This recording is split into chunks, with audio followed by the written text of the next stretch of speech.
پاکستان میں ٹورزم کو فروغ دینے کے لیے برمنگھم کے مقامی ریسٹورنٹ میں برٹش پاکستانی کمیونٹی کا اہم اجلاس ہوا، جس میں مختلف شعبوں سے تعلق رکھنے والے اوورسیز پاکستانیوں نے بھرپور شرکت کی۔ پاکستانی ثقافت، قدرتی حسن سے مالا مال سیاحتی مقامات اور شاندار روایت پر بات چیت بھی کی گئی۔ شرکا نے اس بات کا عزم کیا کہ نوجوان نسل کو پاک سرزمین سے جوڑے رکھنے کے لیے ہر ممکن کوشش کریں گے۔ مزید احوال جانیں گے برمنگھم سے عابد قاسمی کی رپورٹ میں۔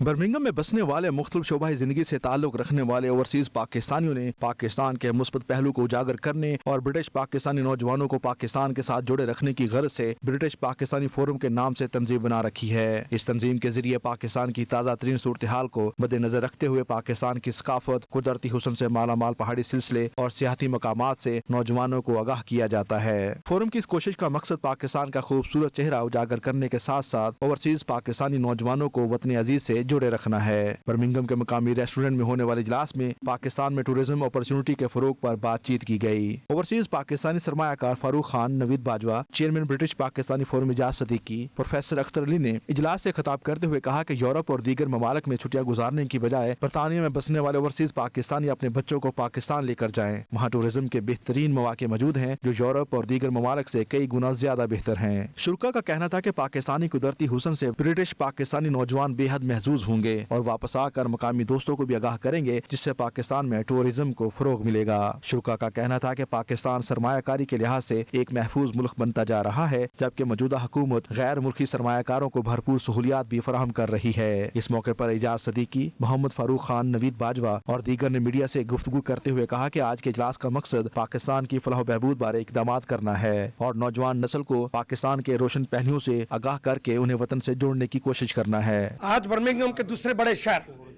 برمنگھم میں Pakistan British Pakistani plate form سے زندگی کے تمام مکاتب فکر پروفیشنل لوگوں کے ساتھ اینول جنرل میٹنگ کا انعقاد کیا گیا، جس میں پاکستان اور برطانیہ کے درمیان ینگسٹرز کی کولیشن کہ ہم نے ینگسٹرز کو کس طرح انگیج کرنا ہے، اس سلسلے میں ہم نے سپورٹس، ہم نے ایجوکیشن، پاکستان ٹورزم اور اس کے علاوہ ملٹی کلچرل ملٹی سوسائٹی کے پلیٹ فارم سے الحمدللہ ینگسٹرز کو آج انگیج کیا، اور آنے والے وقتوں میں ہم انشاءاللہ اسی برٹش پاکستانی فورم سے ایک کلچر ونگ کا انعقاد بھی ہے، جس پر ہمارے ینگسٹرز اپنا کردار ادا کریں گے۔ پیس، فیتھ، یونٹی اور ڈسپلن کے کو مد نظر رکھ کے بہت اچھی میٹنگ جو ہے یہاں پہ ارینج کی گئی، اور مقصد یہی ہے کہ ہم فیوچر میں کیسے اپنے ایونٹس کو پلان کریں گے اور کس طریقے سے ہم پاکستان کی ڈیولپمنٹ کے لیے کام کر سکتے ہیں۔ ہمارا پروگرام جو ہے ٹوٹلی ہم پاکستان کی انویسٹمنٹ اور اس کی سرمایہ کاری کے لیے اور ٹورزم کے لیے کام کر رہے ہیں، اور بہت نزدیک اور بہت جلد ہم مری میں اور نتھیا گلی میں بہت اچھے پروجیکٹ لے کر آ رہے ہیں، جو یو کے، یورپ کے اور کینیڈا اور امریکہ کے لوگ بہت دلچسپی سے وہ اس میں انویسٹمنٹ کے لیے تیار بیٹھے ہوئے ہیں۔ پوری دنیا مانتی ہے کہ جتنا پاکستان نیچرل ہے نا، کوئی ملک نہیں ہے پوری دنیا میں، کوئی ملک ہے۔ آپ سوئٹزرلینڈ کو بھول جائیں گے، آپ کسی ملک کو بھی نہیں جائیں گے، آپ کر کے تو دیکھیں ٹور۔ میں سب پاکستانیوں سے یہ درخواست کرتا ہوں کہ کم از کم اپنے بچوں کو ایک دفعہ لے کر جائیں، آپ اتنی خوشی محسوس کریں گے کہ حد سے زیادہ۔ برٹش پاکستانی فورم کی جانب سے جو اینول میٹنگ ہوئی ہے، اس میں زیادہ زور اس بات پر دیا گیا کہ ہم یہاں کے بچوں کو کیسے انوالو کر سکتے ہیں اپنی کمیونٹی کے ساتھ، اپنے ملک کے ساتھ۔ تو ہم اس پر کام کر رہے ہیں کہ ہم یہاں کی جو ینگ جنریشن ہے ان کو پاکستان کے کلچر، ثقافت کے ساتھ انوالو کرے۔ بیسک جو مقصد تھا آج کا اکٹھے ہونے کا، برٹش پاکستانی فورم کے تحت ہم یہاں پہ اکٹھے ہوئے ہیں، اور مجھے یہ انگیجمنٹ ملی ہے کہ فارن انویسٹمنٹ اور ٹورزم نا، تو ہم عمران خان کے ویژن کو لے کے آگے چلیں گے، اور ہم اپنے بچوں کو بھی لے کے گئے تھے پاکستان، ہمارے بچے بھی اس پروجیکٹ پہ کام کر رہے ہیں۔ شرکا کا مزید کہنا تھا کہ اس طرح کے فورمز برطانیہ کے ہر شہر میں ہونے چاہیے، جو پاکستان کے مثبت چہرے کو برطانوی نژاد پاکستانی بچوں کو دکھائیں اور انہیں اپنے ملک کے ساتھ منسلک رکھنے کی کوشش کریں۔ عابد قاسمی، 92 نیوز، برمنگھم۔ برمنگھم میں جامعہ حضرت سلطان باہو میں شب معراج کی فضیلت اور اہمیت کو اجاگر کرنے کے لیے معراج کانفرنس کا انعقاد کیا گیا۔ کانفرنس کی صدارت سجادہ نشین دربار حضرت سخی سلطان باہو صاحبزادہ پیر سلطان فیاض الحسن قادری نے کی۔ کانفرنس میں برمنگھم سمیت مختلف شہروں سے جیت علماء، اور مشائخین اعظام اور مذہبی رہنماؤں نے شرکت کی۔ تفصیلات خاور راجہ کی اس رپورٹ میں۔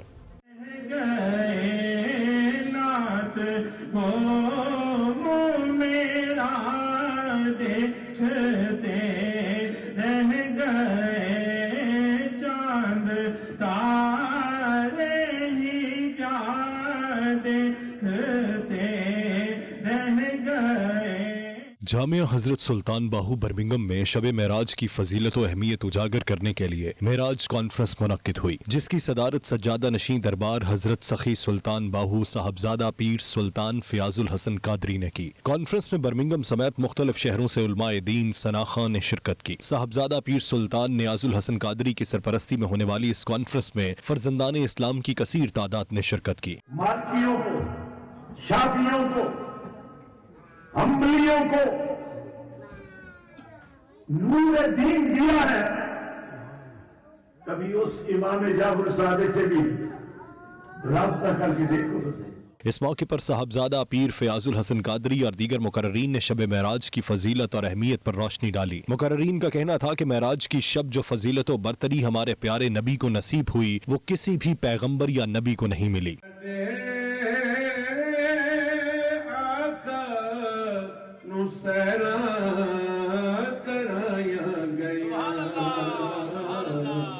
رات معراج صدقے عرشایت ساڈے آقا نو سیراں کرایا گیا۔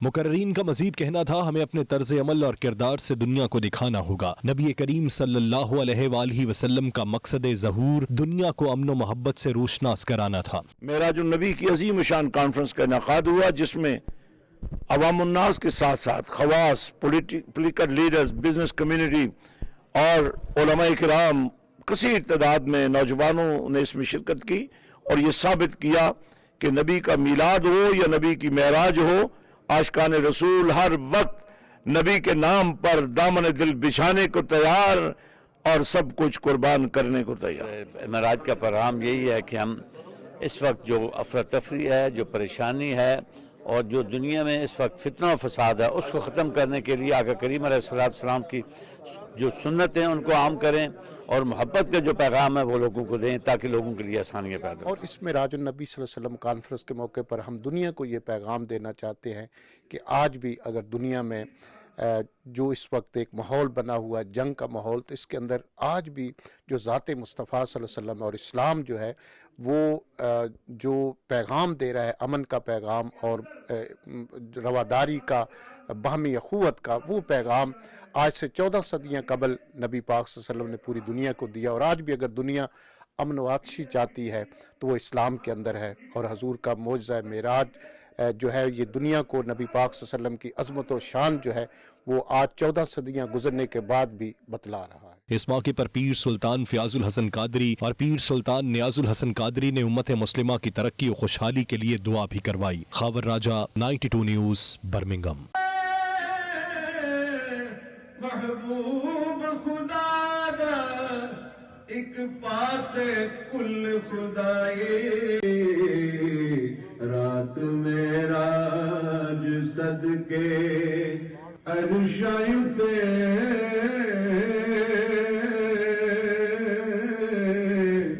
رات معراج ساڈے آقا نو سیراں کرایا گیا۔ سعودی عرب کے ولی عہد شہزادہ محمد بن سلمان کا کہنا ہے کہ اگر امریکی صدر جو بائیڈن ان کے بارے میں غلط فہمی رکھتے ہیں تو انہیں کوئی پرواہ نہیں۔ ہم امریکہ یا دبئی بننے کی کوشش نہیں کر رہے، ہمارے ملک کی بنیاد اسلام پر ہے اور ہم اپنے ملک کو بہتر سے بہتر بنانے کی جانب گامزن ہیں۔ انہوں نے یہ بات امریکی جریدے کو انٹرویو میں کہی۔ تفصیلات کے لیے دیکھیے ریاض سے عمیر علی کی رپورٹ۔ سعودی ولی عہد شہزادہ محمد بن سلمان نے امریکی جریدے کو انٹرویو دیتے ہوئے اعتراف کیا ہے کہ سعودی عرب گزشتہ 7 سالوں کے دوران تبدیل ہوا ہے۔ اس دوران ملک میں سماجی ترقی اور لوگوں کے معیار زندگی کو بہتر بنانے کی کوشش کی گئی۔ سعودی خواتین کے متعلقہ جن اصلاحات کو رائج کیا گیا اور انہیں معاشرے میں کلیدی کردار نبھانے کی اجازت دی گئی، یہ ہماری اپنی ضرورت تھی، کسی کو خوش کرنے کے لیے ایسا نہیں کیا گیا۔ سعودی ولی عہد شہزادہ محمد بن سلمان کا کہنا تھا کہ اسلام ہمیں تمام مذاہب کا احترام کرنے کی تلقین کرتا ہے۔ ہم امریکہ یا دبئی بننے نہیں جا رہے، ہمارے ملک کی بنیاد اسلام پر ہے جس پر ہم کاربند ہیں۔ ایک سوال کے جواب میں سعودی ولی عہد شہزادہ محمد بن سلمان کا کہنا تھا، اگر امریکی صدر جو بائیڈن ان کے بارے میں غلط فہمی رکھتے ہیں تو انہیں کوئی پرواہ نہیں۔ امریکہ سعودی بادشاہت کے نظام میں کسی قسم کی مداخلت نہ کرے، ہمیں امریکہ جا کر لیکچر دینے کا کوئی حق نہیں، اسی طرح دوسرے بھی یہ حق نہیں رکھتے۔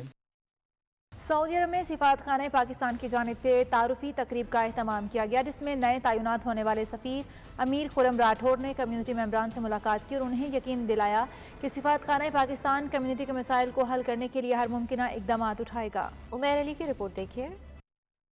سعودی دارالحکومت ریاض میں سفارت خانے کی جانب سے ایک تعارفی تقریب کا اہتمام کیا گیا۔ تقریب میں پاکستانی کمیونٹی کی اہم شخصیات کے علاوہ سفارتی افسران اور پاکستانی صحافیوں نے بھی شرکت کی۔ اس موقع پر سفیر پاکستان امیر خرم راٹھور کا کہنا تھا کہ سعودی عرب میں لاکھوں ورکرز کے ساتھ ساتھ پاکستانی ڈائریکٹرز، انجینئرز، کاروباری اور دیگر شعبوں میں خدمات انجام دینے والے افراد ملک کی اثاثہ ہیں، جو ملک و قوم کی معیشت میں بہتر انداز کے ساتھ اپنا کردار نبھا رہے ہیں۔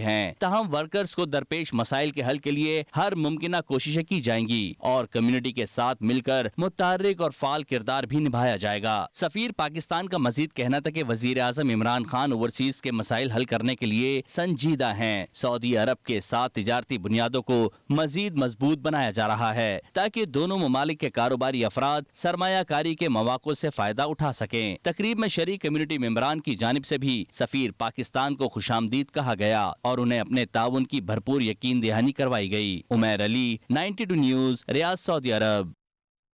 سعودی عرب میں پاکستانی نوجوانوں کی تنظیم کی جانب سے پریس کانفرنس کا اہتمام کیا گیا، جس میں ان کا کہنا تھا کہ 25 مارچ کو ایشین میوزیکل شو کا اہتمام کیا جا رہا ہے، جس میں سعودی عرب میں مقیم پاکستانی اور دیگر ایشیائی گلوکار اپنے فن کا مظاہرہ کریں گے۔ سعودی دارالحکومت ریاض میں پریس کانفرنس کرتے ہوئے پاکستانی نوجوانوں کی تنظیم کے ارکان کا کہنا تھا کہ سعودی عرب میں جنوبی ایشیائی ممالک سے تعلق رکھنے والے لاکھوں افراد موجود ہیں جو اپنے ثقافتی رنگوں کو اجاگر کرتے رہتے ہیں۔ کووڈ-19 کی وجہ سے ایشین کمیونٹی کی تفریحی سرگرمیاں ماند پڑ چکی تھیں، تاہم اب وبا میں کمی واقع ہو چکی ہے، اس لیے 25 مارچ کو دارالحکومت ریاض میں ایشین میوزیکل شو کا انعقاد کیا جا رہا ہے، جس میں سعودی عرب میں مقیم گلوکار اپنے فن کا مظاہرہ کریں گے اور میوزیکل ایونٹ میں سینکڑوں افراد شرکت کریں گے۔ پاکستانی نوجوانوں نے اس موقع پر پاکستانی کمیونٹی سے اس ثقافتی ایونٹ میں بھرپور شرکت کی اپیل بھی کی ہے۔